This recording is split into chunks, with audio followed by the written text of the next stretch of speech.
الرجيم أما بعد فأعوذ بالله من الشيطان الرجيم بسم الله الرحمن الرحيم إذا جاء نصر الله والفتح ورأيت الناس يدخلون في دين الله أفواجا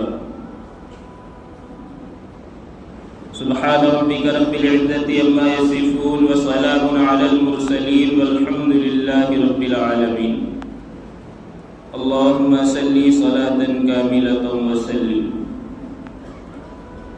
معزز سامعین کرام، یہ سورت مکی سورت ہے اور قرآن کریم میں سب سے آخر میں جو سورت نازل ہوئی ہے اللہ کی طرف سے وہ اذا جاء ہی ہے. اس صورت میں اللہ کے نبی علیہ السلام کو یہ پیغام دیا جا رہا ہے کہ میرے محبوب، آج سے آپ کا مشن مکمل ہو گیا، اب آج سے آپ ہمارے پاس آنے کی تیاری شروع کر دیں. یہ سورت ہجری 11 کے اندر نازل ہوئی. ذی الحجہ کی 11 تاریخ تھی. چاشت کی نماز، چاشت کا وقت شروع ہونے سے کچھ دیر پہلے آپ اپنے خیمے میں آرام فرما رہے تھے. اس وقت یہ سورت نازل ہوئی. اللہ کے نبی علیہ السلام کا آخری حج بھی یہی تھا. چنانچہ اللہ کے نبی علیہ السلام پر جب یہ سورت نازل ہوئی تو اللہ کے نبی علیہ السلام خیمے سے باہر نکلے چاشت کے وقت اور شیطانوں کو کنکریاں ماری اور پھر اپنی اونٹنی پر سوار ہوئے اور لوگوں کی طرف مخاطب ہو کر کے یہ فرمایا کہ لوگوں، آج یہ ہماری اور آپ کی آخری ملاقات ہے. اب اس کے بعد ہم سے جو آپ کی ملاقات ہوگی وہ کل قیامت کے دن میدان محشر میں ہوگی. چنانچہ اللہ کے نبی علیہ السلام حج کے سفر سے واپس ہوئے اور ایک مرتبہ حضرت معاذ بن جبل رضی اللہ تعالی عنہ کو ٹیک آف کرنے کے لیے اللہ کے نبی علیہ السلام کا یہ معمول تھا کہ جب کسی مہمان کو یا کسی مسافر کو آپ ودا کرتے تھے تو آپ علیہ السلام اس کے ساتھ مسجد کے باہر تک آیا کرتے تھے. لیکن معاذ سے محبت زیادہ ہونے کی وجہ سے اللہ کے نبی علیہ السلام آپ کے ساتھ میں 7 میل تک پیدل چلے. جب منزل تک پہنچے تو معاذ کو مخاطب فرمایا اور کہا، معاذ، اب یہ ہماری اور آپ کی آخری ملاقات ہے. اللہ آپ کو اپنے امان میں رکھے. اب جب تم واپس سفر سے آؤ گے تو مجھ کو نہیں پاؤ گے، میری مسجد کو پاؤ گے اور میری قبر مبارک کو پاؤ گے. تو معاذ کو بھی اللہ کے نبی علیہ السلام سے بے پناہ محبت تھی تو معاذ رونے لگے. اس وقت اللہ کے نبی علیہ السلام نے ان کی طرف پیٹھ پھیری، منہ منزل کی طرف پھیرا اور کہنے لگے، معاذ، تو اس کا غم مت کر. جو بندہ تقوی کے اوپر اللہ کے یہاں آئے گا وہ مجھ سے دور نہیں. تقوی کے اندر جو بندہ میرے پاس اللہ کے پاس جائے گا وہ مجھ سے دور نہیں. اس سے یہ بات پتہ چلتی ہے کہ ایمان، جس طریقے سے انسان کسی باہر ملک کا سفر کرے تو اس کے لیے 2 چیزیں ضروری ہوتی ہیں. ایک تو دیش کا ویزا اور دوسرا اس کے ملک کا بنایا ہوا پاسپورٹ. تو پاسپورٹ تو ہمارا ایمان ہے. اگر ایمان نہیں تو ہم کسی کام کے نہیں، کہیں نہیں جا سکتے. اسی لیے آخرت کے اندر کامیاب ہونے کے لیے جو سب سے اہم چیز ہے، سب سے ضروری چیز ہے وہ ہمارا ایمان ہے.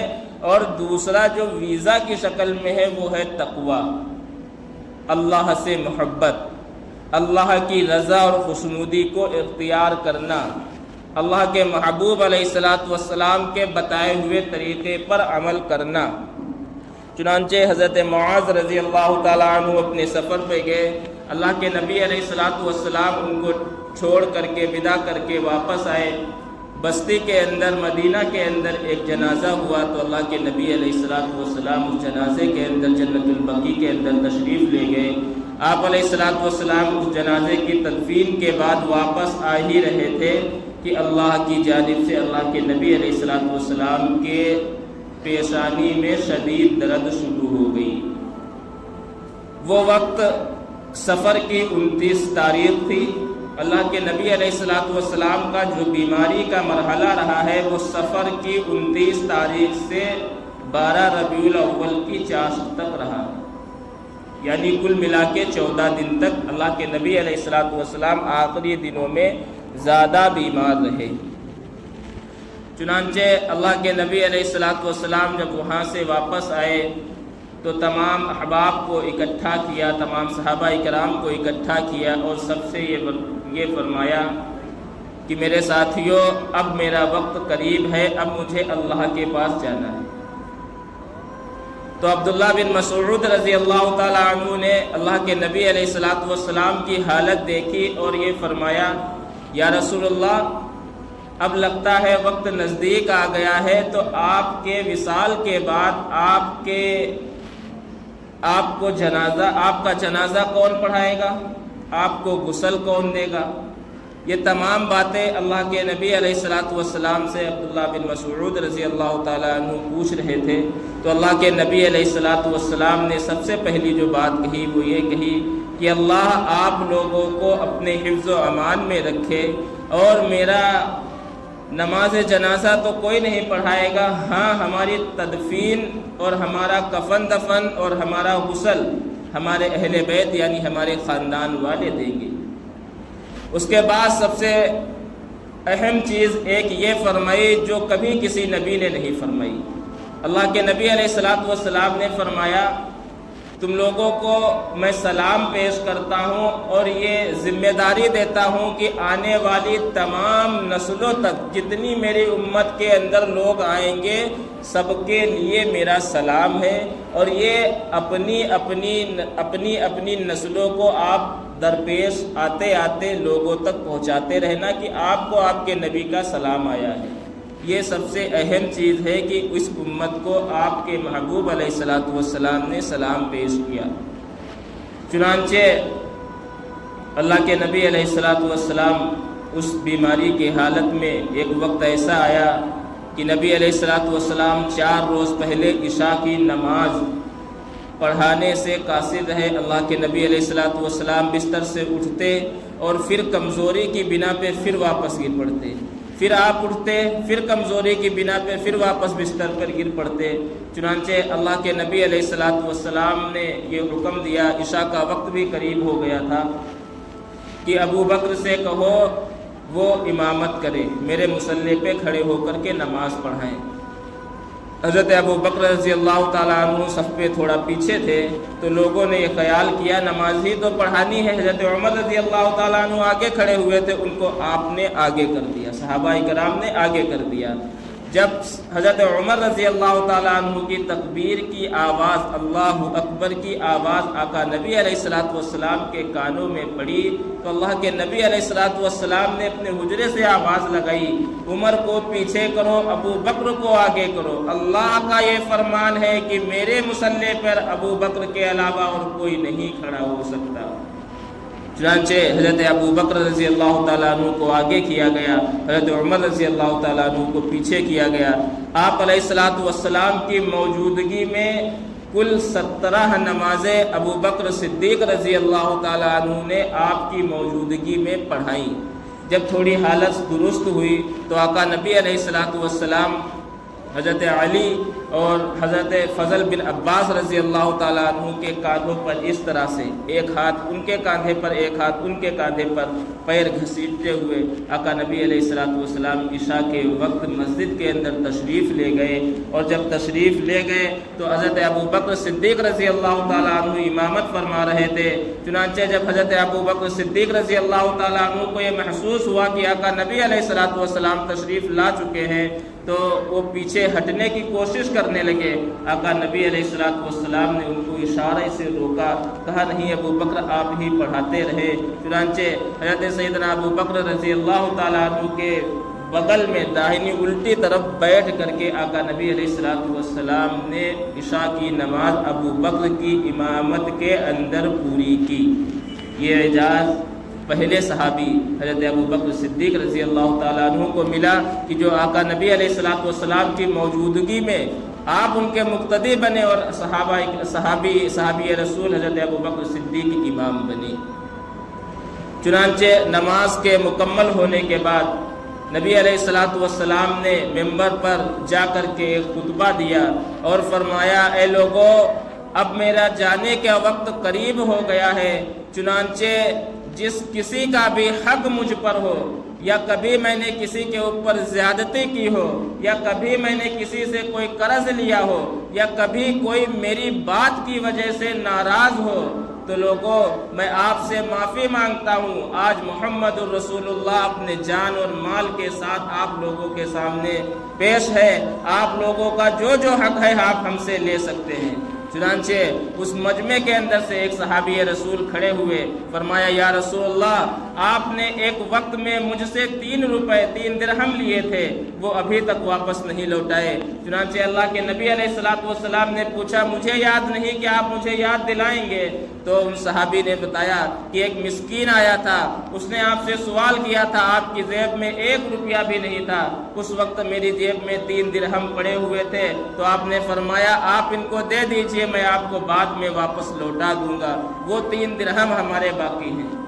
قربان جاؤں اس عظیم الشان ذات پر جس کے صدقے میں کونین سجایا گیا، جس کے صدقے میں پوری دنیا کے انسانوں کو وجود بخشا گیا، جس کے صدقے میں سورج کی آب و تاب کو چمکایا گیا، وہ کائنات کا سردار اس ممبر پر کھڑے ہو کر کے کہتا ہے میرے پاس 3 روپے تو آپ کے دینے کے لیے نہیں ہے، کیا دینے پڑیں گے؟ صحابی رسول وہ فرماتے ہیں جی ہاں آپ لوٹا دیں۔ چنانچہ آقا نبی علیہ الصلوۃ والسلام کے پاس تو اس آخری وقت میں گھر میں چھٹاک برابر تیل بھی نہیں تھا جس سے چراغ جلتا۔ کون کہہ رہا ہے؟ سردار پوری کائنات کا سردار کہہ رہا ہے، اللہ کا محبوب کہہ رہا ہے۔ اس وقت فضل بن عباس اپنے چچا زاد بھائی کو آپ نے آواز لگائی اور کہا فضل کیا تم میرا قرضہ اپنے ذمے لیتے ہو؟ تو فضل نے کہا یا رسول اللہ ذمے لیتا ہوں۔ اس کے بعد آقا نبی علیہ الصلوۃ والسلام واپس اپنے گھر تشریف لے گئے، حالت دن بدن اور بگڑتی گئی۔ اللہ کے نبی علیہ الصلوۃ والسلام شدید بخار کی تپش میں تھے۔ اللہ کے نبی علیہ الصلوۃ والسلام نے یہ حکم فرمایا، ہفتے کا روز تھا، کہ مجھے 7 کنویں کے پانی سے نہلایا جائے۔ 7 کنووں کا پانی اس لیے آپ علیہ الصلوۃ والسلام نے فرمایا تاکہ بخار کی تپش تھوڑی کم ہو جائے۔ اللہ کے نبی علیہ الصلوۃ والسلام کے لیے 7 کنووں کے پانی کا نظم کیا گیا۔ چنانچہ اللہ کے نبی علیہ الصلوۃ والسلام نے اس پانی سے غسل فرمایا۔ اس کے بعد لوگوں کی قطار شروع ہو گئی ملاقات کے لیے، تو اللہ کے نبی علیہ الصلوۃ والسلام نے سب سے پہلے بلایا، فرمایا جاؤ میری بیٹی کو، میرے لگتے جگر کو بلا کے لاؤ۔ چنانچہ حضرت فاطمہ رضی اللہ تعالیٰ عنہ، اللہ کے نبی علیہ الصلوۃ والسلام کی حدیث ہے کہ جس نے میری بیٹی کو سکھ پہنچایا اس نے مجھ کو سکھ پہنچایا، جس نے میری بیٹی کو دکھ پہنچایا اس نے مجھ کو دکھ پہنچایا۔ خواتین کی سردار جنت کی ملکہ حضرت فاطمہ رضی اللہ تعالیٰ عنہ کو بلایا گیا۔ چنانچہ حضرت فاطمہ رضی اللہ تعالیٰ عنہ آئیں اور آقا نبی علیہ الصلوۃ والسلام کے قریب بیٹھی۔ پہلی بار اللہ کے نبی علیہ الصلوۃ والسلام نے جو کان میں بات بتلائی کہ بیٹی میں اب اس دنیا سے رخصت ہونے والا ہوں، وہ حضرت فاطمہ رضی اللہ تعالیٰ عنہ تھی۔ چنانچہ حضرت فاطمہ رضی اللہ تعالیٰ عنہ نے جب یہ بات آقا نبی علیہ الصلوۃ والسلام کی زبان مبارک سے سنی تو آپ پھوٹ کے رونے لگی۔ اس وقت اللہ کے نبی علیہ الصلوۃ والسلام نے فرمایا بیٹی غم نہ کر، سب میں سب سے پہلے ملاقات تیری اور میری آخرت میں تجھ سے اور مجھ سے ہوگی۔ اس کے بعد 24 یا 25 سال کی عمر میں حضرت فاطمہ رضی اللہ تعالیٰ عنہ 6 مہینے کے بعد آقا نبی علیہ الصلوۃ والسلام کے وصال کے بعد سب سے پہلے جو ملاقات ہوئی تو حضرت فاطمہ رضی اللہ تعالیٰ عنہ کی ہوئی۔ اس کے بعد حضرت علی رضی اللہ تعالیٰ عنہ کو بلایا گیا۔ آپ داماد رسول تھے، آقا نبی علیہ الصلوۃ والسلام نے ان کا سر اپنی گود میں رکھ لیا اور ان کی پیٹھ پہ سہلانا شروع کیا اور بتایا کہ آج میں جانے والا ہوں۔ اس کے بعد اپنے دونوں شہزادوں حضرت حسن اور حضرت حسین کو بلایا گیا۔ ان کو دیکھتے ہوئے آقا نبی علیہ الصلوۃ والسلام نہ بیٹی کو دیکھ کر روئے، نہ داماد کو دیکھ کر روئے، نہ اہل بیت کو دیکھ کر کے روئے۔ جب شہزادے سامنے آئے تو آپ علیہ الصلوۃ والسلام کے آنسو نہیں رکے، کیونکہ آپ علیہ الصلوۃ والسلام دیکھ رہے تھے کہ ایک خون میں رنگا ہوا ہے اور دوسرا زہر کی تپش میں رنگا ہوا ہے۔ آقا نبی علیہ الصلوۃ والسلام نے جب ان شہزادوں کو دیکھا تو پھوٹ کر رونے لگے۔ اس کے بعد فرمایا، لوگوں اب میرا وقت قریب آ رہا ہے، لوگوں اب میرا وقت قریب آ رہا ہے، لوگوں اب میرا وقت قریب آ رہا ہے۔ چنانچہ اللہ کے نبی علیہ الصلوۃ والسلام اس وقت حضرت امی عائشہ رضی اللہ تعالی عنہ کے گھر پر تھے۔ اسی وقت میں اللہ رب العزت نے حضرت جبرائیل علیہ الصلوۃ والسلام کو بھیجا کہ جاؤ میرے محبوب کا حال پوچھ کے آؤ۔ چنانچہ ہفتے کا روز تھا، ہفتہ اتوار اور سوموار، ہفتے کے روز جبرائیل علیہ السلام آئے اور پوچھا، یا رسول اللہ، اللہ آپ سے آپ کا حال پوچھ رہا ہے۔ تو اللہ کے نبی علیہ الصلوۃ والسلام نے فرمایا، جبرائیل جا کر بتاؤ تکلیف بہت شدید ہے، تکلیف بہت شدید ہے۔ چنانچہ ہفتہ بھی گزرا، اتوار بھی گزرا، اتوار کو پھر جبرائیل علیہ السلام آئے، پھر سے یہی حال پوچھا، پھر سے اللہ کے نبی علیہ الصلوۃ والسلام نے یہی بات کو بتائی۔ اس کے بعد اتوار کی شام میں عشاء کے وقت اللہ کے نبی علیہ الصلوۃ والسلام کو اللہ کی طرف سے قوت عطا ہوئی۔ چنانچہ آپ علیہ الصلوۃ والسلام کی کچھ طبیعت بحال ہوئی تو فجر کی نماز کے وقت آپ علیہ الصلوۃ والسلام کی غیر موجودگی میں جماعت کھڑی ہو چکی تھی۔ حضرت ابوبکر صدیق رضی اللہ تعالیٰ عنہ امامت فرما رہے تھے۔ اس وقت اللہ کے نبی علیہ الصلوۃ والسلام نے اپنے حجرے کا دروازہ کھولا اور اس طریقے سے دیکھا تو تمام مقتدی جتنے صحابہ کرام تھے، جو اللہ کے نبی علیہ الصلوۃ والسلام کے انوارات اور برکات کا ظہور ہوا، تو اس نماز کی حالت میں ہی سارے اللہ کے نبی علیہ الصلوۃ والسلام کی طرف متوجہ ہو گئے۔ وہ دیدار آخری دیدار اس امت کو تھا۔ چنانچہ اس نماز کے فوراً اللہ کے نبی علیہ الصلوۃ والسلام نے جب یہ دیکھا کہ تمام صحابہ میری طرف متوجہ ہوتے ہیں، فوراً دروازہ بند کر لیا۔ اس کے بعد آقا نبی علیہ الصلوۃ والسلام آ کر اپنے بستر پر تشریف لیٹ گئے، اور لیٹنے کے بعد پھر حالت دن بدن لمحہ بلمحہ اور بگڑتی چلی گئی۔ چنانچہ وہ وقت بھی قریب آیا کہ آقا نبی علیہ الصلوۃ والسلام امی عائشہ رضی اللہ تعالیٰ عنہ کی گود مبارک میں سر رکھے ہوئے تھے۔ جبرائیل اور 2 فرشتے آتے ہیں، دستک دیتے ہیں، یا رسول اللہ اگر اجازت ہو کیا میں اندر آ سکتا ہوں؟ فرمایا آ سکتے ہو۔ چنانچہ حضرت جبرائیل علیہ الصلوۃ والسلام نے ارشاد فرمایا، یا رسول اللہ ملک الموت دروازے پہ کھڑا ہے، اگر آپ اجازت دیں تو اس کو اندر بلا لیا جائے۔ تو آپ علیہ الصلوۃ والسلام نے اجازت دی، کہا اندر بلا لو۔ ملک الموت وہ ہستی ہے جو تمام انسانوں کی جان نکالتی ہے، اس وقت ادب کے ساتھ آتی ہے اور سلام عرض کرتی ہے اور فرماتی ہے، یا رسول اللہ آج سے پہلے میں نے کسی کو بھی سلام پیش نہیں کیا، آپ پہلی اور آخری ہستی ہیں جس کو میں نے سلام پیش کیا۔ اللہ نے یہ فرمایا ہے کہ اگر میرے محبوب آنا چاہیں تو ان کو لے کر کے آؤ، اگر وہیں رہنا چاہیں تو ان کو وہیں رہ کر چھوڑ کر کے آؤ۔ یہ اختیار بھی اللہ رب العزت نے اپنے محبوب علیہ الصلوۃ والسلام کو دیا۔ اس کے بعد اللہ کے نبی علیہ الصلوۃ والسلام نے جبرائیل کی طرف دیکھا۔ جبرائیل نے فرمایا، یا رسول اللہ اللہ آپ کی ملاقات کے ذوق میں بے قرار ہے، چنانچہ اب چلنا چاہیے۔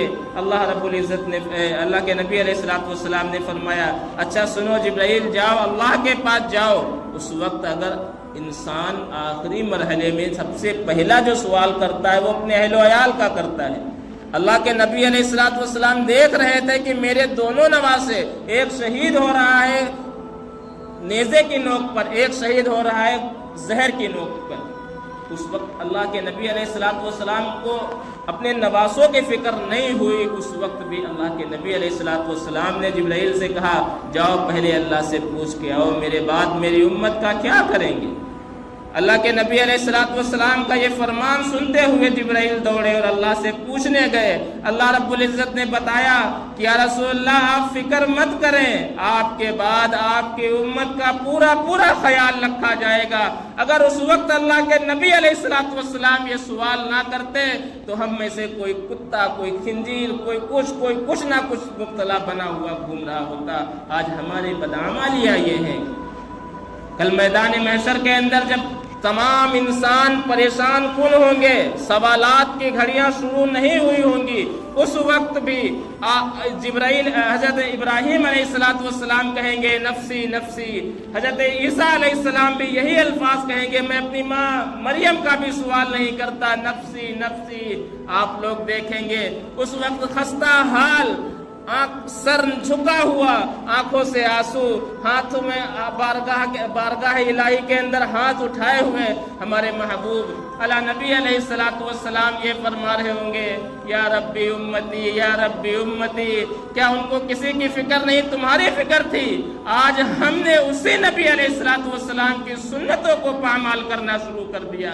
آج ہم نے اس کے چہرے کو اپنا چہرہ بنانا چھوڑ دیا۔ آج ہم نے اس کے کھانے کو اپنا کھانا بنانا چھوڑ دیا۔ اللہ کے نبی علیہ الصلوۃ والسلام سے امی عائشہ رضی اللہ تعالیٰ عنہا پوچھتی ہیں، یا رسول اللہ آج سے پہلے میں نے کبھی کسی کو موت کے وقت اتنی شدید تکلیف میں تو نہیں دیکھا، آپ اتنی شدید تکلیف میں کیوں ہیں؟ اللہ کے نبی علیہ الصلوۃ والسلام کا فرمان سنو لوگو۔ اللہ کے نبی علیہ الصلوۃ والسلام نے فرمایا، عائشہ میں نے اللہ سے یہ دعا کی تھی کہ میرے رب مجھے موت کے وقت تکلیف تھوڑی زیادہ دے دینا، اس کے بدلے میری امت کے گناہگاروں کے گناہوں کو معاف فرما دینا۔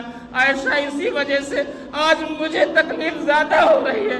آج جب کسی کے والدین فوت ہوتے ہیں تو بچوں سے دیکھا نہیں جاتا، فوراً یہ کہتے ہیں یا اللہ یا ان کو شفا دے یا اپنے پاس بلا لے۔